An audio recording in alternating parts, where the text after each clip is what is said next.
Hi there, my name is Professor Lewis, and I'll be doing the prep lecture for The Scarlet Letter. This is a play that you're going to see soon here on the campus of Kennesaw State University. Let's begin. Before we start talking about the play itself, my first goal is to give you a large amount of context about the creation of the play itself and maybe some of the artistic concepts behind the development of this play. Of course, we know that The Scarlet Letter is a classic novel written by Nathaniel Hawthorne, but this is a brand new premiere adaptation of that novel that has been developed by a KSU professor, or two KSU professors.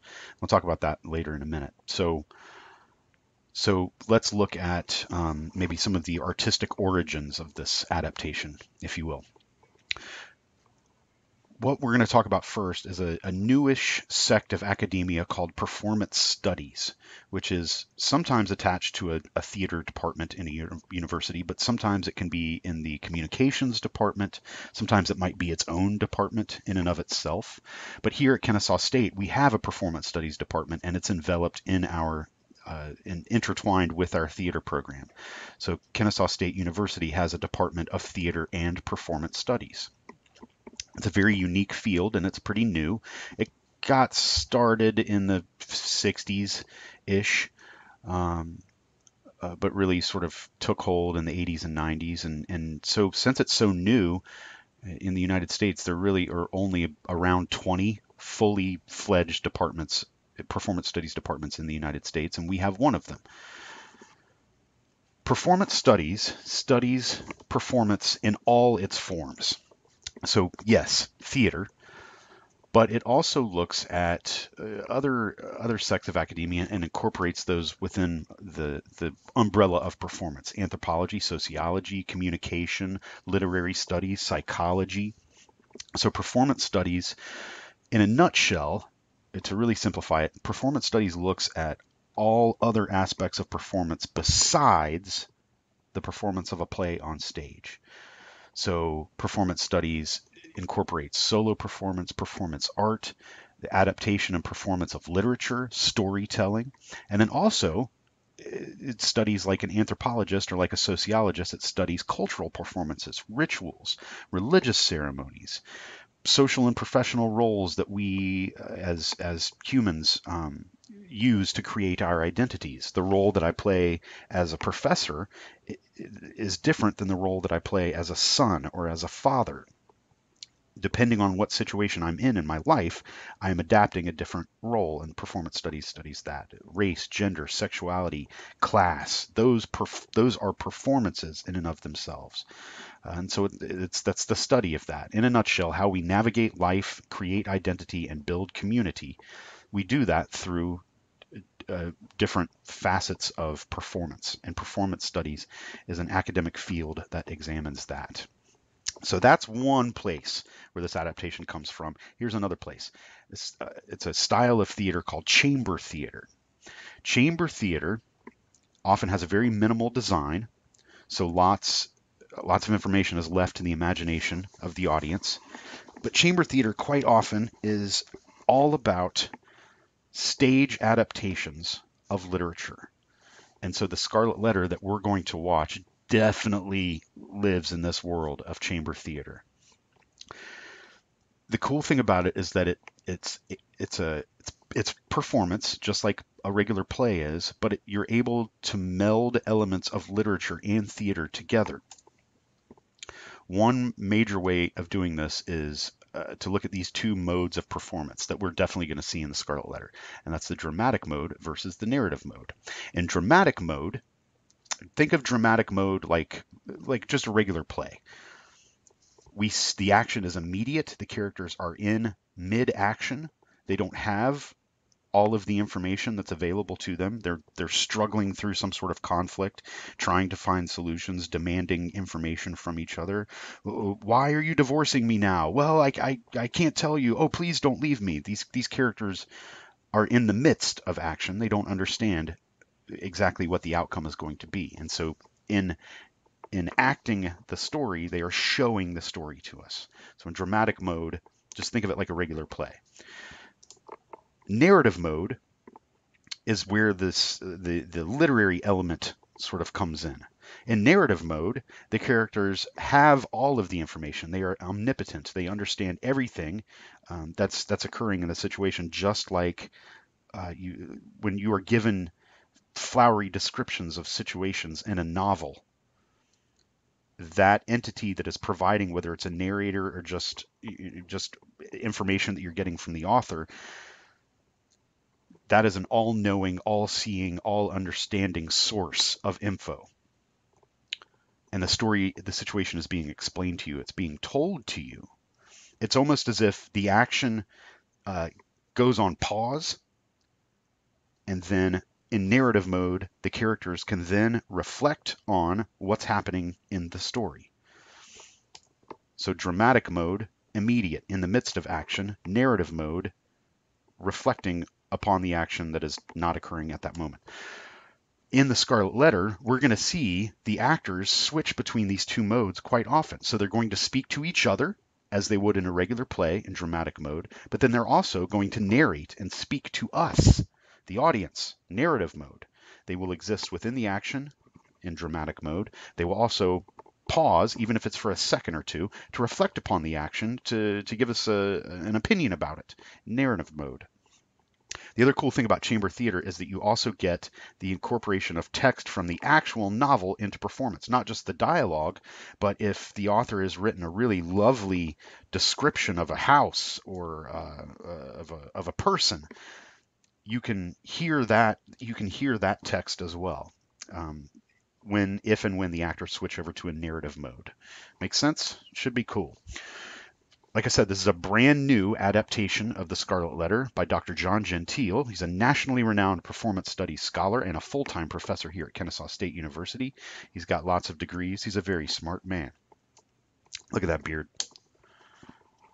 It was also co-created, co-directed by another professor at Kennesaw State, Henry Scott. He's the co-director. He composed original music for this play, which is really neat. He was also the movement choreographer. I haven't seen the play yet, so I don't know exactly what that means, but if and when we see movement, he was in charge of that. Here's something really cool. Henry Scott and Dr. Gentile took the text from some Psalms from the 1599 Geneva Bible, which is the Bible that the Puritans read. We'll talk more about the Puritans in a second. But the Bible that the people in the Scarlet Letter actually read in real life, they took Psalms from that, and Henry Scott taught himself how to play a lute and created an original score for those Psalms. So the music that we're going to hear is original music, but the text is pulled from the 1599 Geneva Bible. How cool is that? All right, at this point, I want you to look in your module and click on the YouTube link, which will give you this brief summary of A Scarlet Letter. And I'll see you in a second. All right, I hope that was enjoyable. So now that you have a relatively brief understanding of what the Scarlet Letter is all about, let's look at some more, let's contextualize the play a little bit more. The characters in the Scarlet Letter are Puritans. Puritans were 16th century English Protestants that thought that the Roman Catholic Church had too much control of the Church of England. And so to combat that, they sought to purify the Church of England of its rituals and practices inherited from the Roman Catholic Church. They sought to do that by going to the New World to find a place where they could live their lives according to their specific faith, which was different than the Church of England.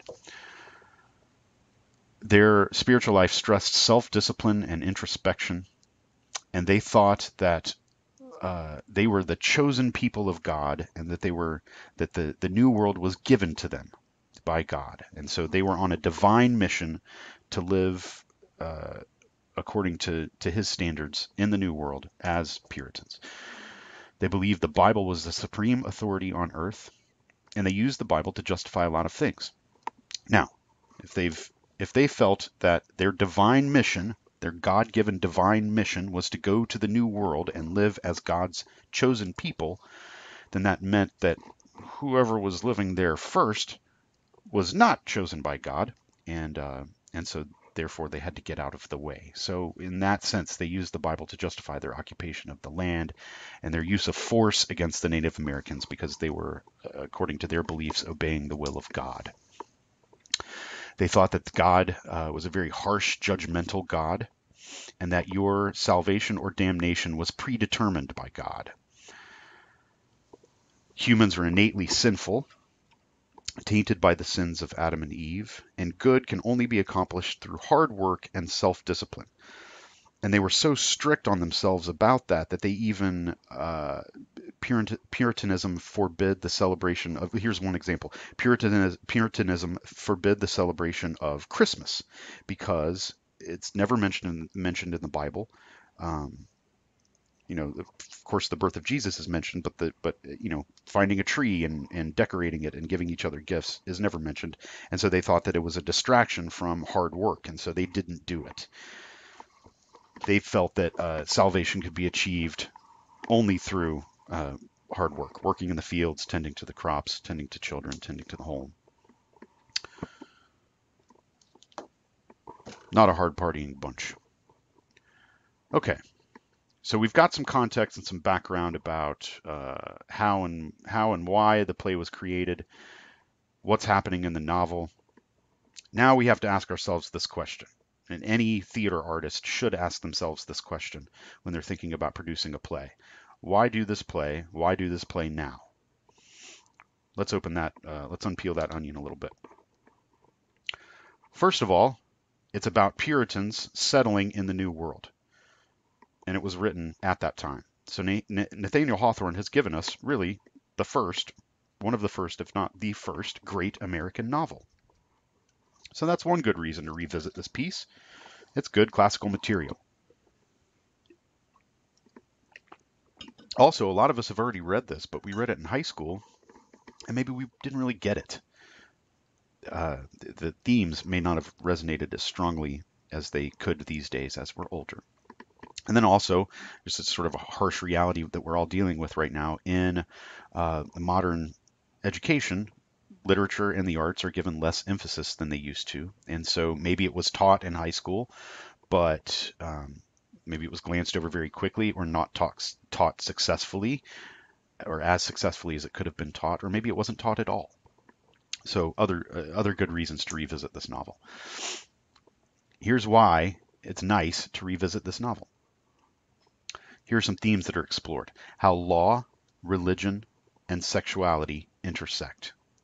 Because as you saw in the plot synopsis of The Scarlet Letter, you're looking at a situation where there are people that feel that they are ordained by God to be in control of their own community. And so they have secular law and spiritual law melding and confusing itself. They are dealing with government legislation of morality. Should human law reflect biblical law or not? Essentially, is there a separation of church and state? Should there be? And in this instance, they feel very strongly that there should not be. And so there are secular laws that are enforcing spiritual law, in this case, adultery. Marriage equality, feminism, also important themes that are strongly explored in this novel. So if these are the themes that are being explored in the novel, and therefore in the play, the adaptation of the novel and the play that we're going to see, then obviously the author, Nathaniel Hawthorne, had some things to say about this. He had some thoughts that he wanted to sort through and share in this novel. And if we're looking at maybe one of the largest messages of The Scarlet Letter, this is something to look at. Here's a passage from the Bible. He that is without sin among you, let him first cast a stone at her. And this is a a quote from the Bible saying basically that if you yourself are absolutely without sin, then, if and only then, are you allowed to judge others. But the thing is that, we all know that none of us are in that situation.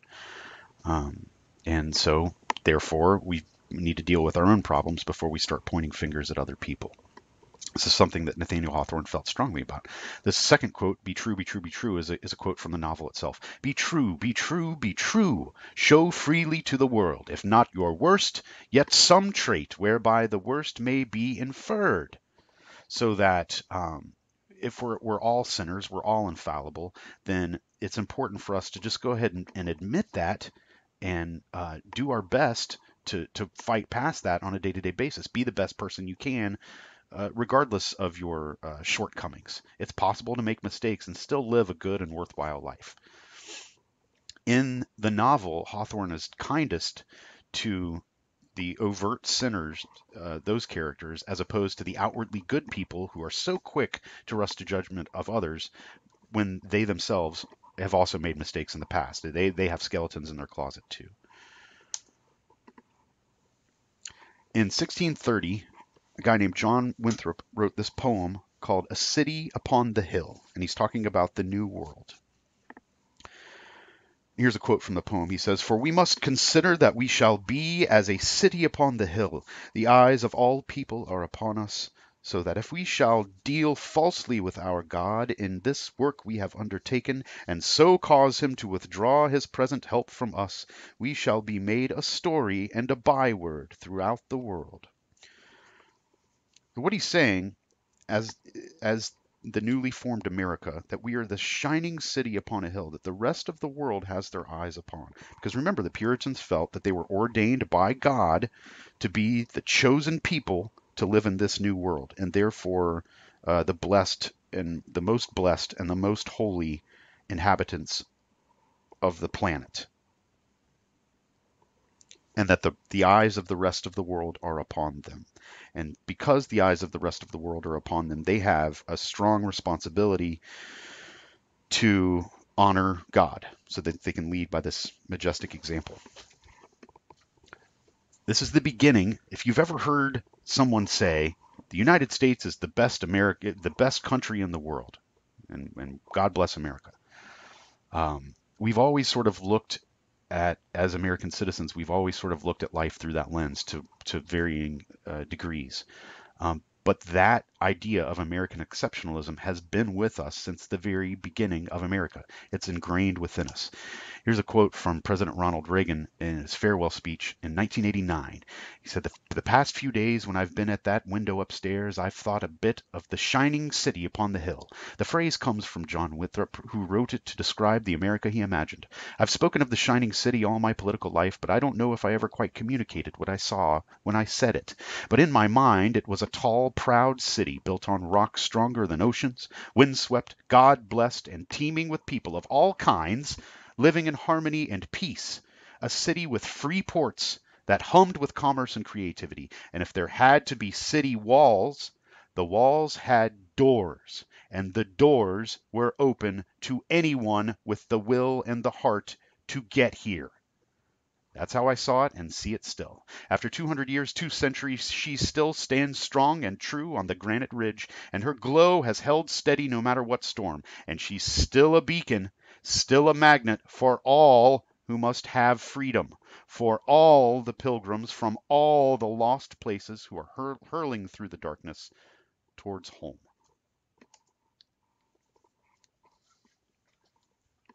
So to this day,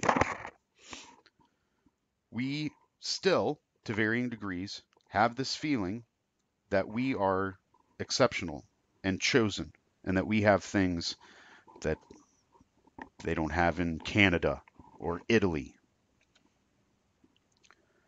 And to varying degrees, that may be right or wrong. But to some varying degree, we feel and sort of force the situation on the rest of the world that the eyes of all people are upon us. To a certain extent, they are. So if that's the case, One of the neat things about looking at the Scarlet Letter is that if all the eyes of the world are upon us, then what do they see?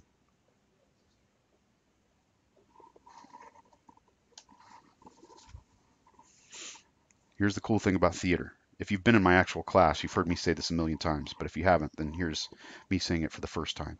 That the art of theater is a reflective mimetic art form meant to reflect ourselves back to ourselves in order to make sense of the universe together from the safety of our seats. So that when we watch this story unfold in front of us on the stage, we are able to learn things about ourselves by watching these fictitious characters live their onstage lives. It creates empathy. It allows us to spend a little bit of time walking around in someone else's shoes so that we can learn more about ourselves and how we navigate through our world.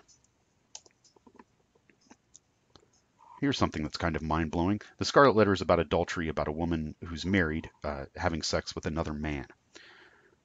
There are Scarlet Letter laws that still exist in 23 states in the United States of America, including Georgia.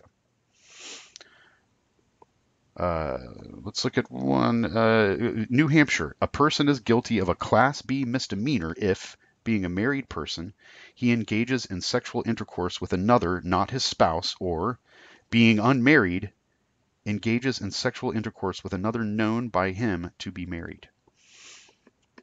South Carolina. Any man or woman who shall be guilty of the crime of adultery or fornication shall be liable to indictment and on conviction shall be severely punished by a fine not less than $100, more than $500, not less than 6 months imprisonment.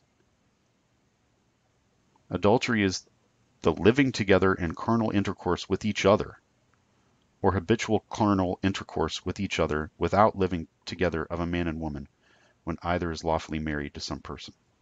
Interesting. 23 states. So, back to my original point, or one of my original points. This is an interesting thing to look at because we're looking at it right now with marriage equality, specifically marriage equality. If and when do secular law and spiritual law converge? Is there a separation of church and state? What is that? How is it defined? And if you ask one person on one side of the fence and one person on the other side of the fence how they define the separation of church and state, these days you're going to hear markedly different answers. So again, if we're here to learn more about each other from the safety of our seats, this is a lovely way to explore this idea without screaming at each other. So we can sit together and consider these ideas. All right, almost done. Design elements. Talk about those really quickly because since Dr. Gentile and Henry Scott, this is an original adaptation of this novel, they have this really strong artistic vision about the production. This is the premiere production, and it's being directed by Dr. Gentile, the adapter of this novel. So he had some ideas about costume design and scenic design. They are striving for historical accuracy in costume design. So they did a lot of really specific research about what people wore at the time, and that's what we're going to see on stage, including very somber, gray, muted tones, with the exception of Hester and Pearl. Scenic design. Dr. Gentile has this vision of the walls of the buildings and the buildings themselves being oppressive and looming over all. And so we're going to see that reflected in design. This house is an example. This is the Corwin house. It's the house where Judge Jonathan Corwin lived. He presided over the Salem witch trials, which happened very shortly after the events that take place in the Scarlet Letter. And he sentenced 19 people to death as witches. This is the house that he lived in. It was newly renovated. And of course, obviously, there are rumors that it is haunted. Ooh. Okay, one last thing I want to talk about. Poetic realism in scenic design. Poetic realism is also something that's born in the United States of America, born in the USA. Poetic realism is a realistic scenic design, but then non-essential elements of that realistic scenic design are stripped away here and there. so that it's realistic and non-realistic simultaneously. What that assists is this. There's a spectrum in design.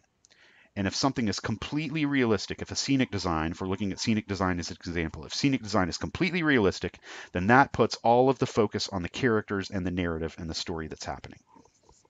Because there's nothing to distract you from that. You're just watching these people live in a real life, real place, talk to each other. If the design is very, very abstract, you're still tracking the characters' stories, but it also puts a greater focus on overall themes and concepts that the story is trying to get you to think about. Poetic realism melds these two so that you get both. So here's an example. It's a very famous design by a scenic designer named Joe Milziner. This is the original scenic design for Arthur Miller's Death of a Salesman. Death of a Salesman is about this guy named Willie Loman, and he's a salesman, and he's getting old, and he's sort of losing his magic touch because of his age. And so he's starting to fade away, and the world is starting to move on without him. He's got these two kids and a doting wife, and his two kids are older, like college age, and they're home to visit, and they find out that their dad has had a mistress on the road for a long time. And so this happy life that they had, really large elements of it have been a facade for their entire lives. And so again, another way that Willie Loman's life is starting to unfold in front of him. And he ends up going mad, and he ends up dying. It's an American tragedy. The original idea that Arthur Miller had about this play was that the play was going to take place in Willie Loman's mind because he's starting to go crazy. And so the original set design was actually the dude's head, and different scenes took place in Willie Loman's head. And then as that idea evolved, they sort of threw that out the window. This is the scenic design. So it's both realistic and non-realistic simultaneously. But if you're thinking about the play taking place as sort of a vision or a dream or the onset of madness, that's you get that in this scenic design because it's not completely realistic. How is it not realistic? Well, the bedroom you can see is just off the kitchen on this set. They didn't really have a bed in their kitchen. The bedroom is in the bedroom way down the hall. So you're seeing a realistic bedroom in a non-realistic place. Biff and Happy, the two boys, have a bedroom in the attic, and you can see that bedroom upstairs. It's way up at the top of the house in the attic, but in the scenic design, it's just on this platform just above the ice box off the kitchen, so that it's realistic and non-realistic. And you see the sort of looming frame that's empty and unfilled of a house in the midst of this sort of semi-realistic cityscape. Really elements of Willie Loman's mind starting to fade and starting to dissipate, and you can see confusion and non-linear lines. And so the abstract nature of the scenic design is reinforcing themes and concepts in the play. We're going to see the same thing in The Scarlet Letter, that we're going to see a realistic stage stripped of non-essential features so that there will be elements of abstraction, which will probably reinforce oppression and the idea of these walls looming over us, maybe perhaps as God looms over us. I don't know. We'll see it together. So to recap, we're looking at elements of chamber theater and performance studies in this brand new world premiere adaptation of The Scarlet Letter, which is the first great American novel with obviously lots of themes that are still relevant. Don't forget to look out for dramatic mode and narrative mode in the performance. These are the dates. Make sure you get your tickets as soon as possible. You can go to the Kennesaw State website, click on academics, click on College of Arts, click on theater, click on tickets, and there you go. When you come see the play, arrive on time. Prepare yourself to be engaged, have a good spirit and an open mind about this, and approach the performance willing and able to enjoy yourself. If you schlump in late and over it before it's already started, then that's going to reduce the overall quality of your experience, regardless of how good it is. So it's going to be good, y'all. So just come in with an open mind and enjoy it. Turn your phones off. Hopefully leave them in your car, at least leave them in your pocket. It's very rude and very distracting to not only your fellow audience members, because you're going to jar them out of their experience every time you're looking at your phone, but you're also going to distract all of the incredibly talented actors, because when they're on stage, they can see your face lit up with your big blue phone, and reduces the it reduces the quality of the experience for everyone. So keep your phones away. There isn't even any need to check the time. Don't worry about what time it is. It's play watching time. I hope you enjoyed the lecture. Thanks for your time, and enjoy the Scarlet Letter.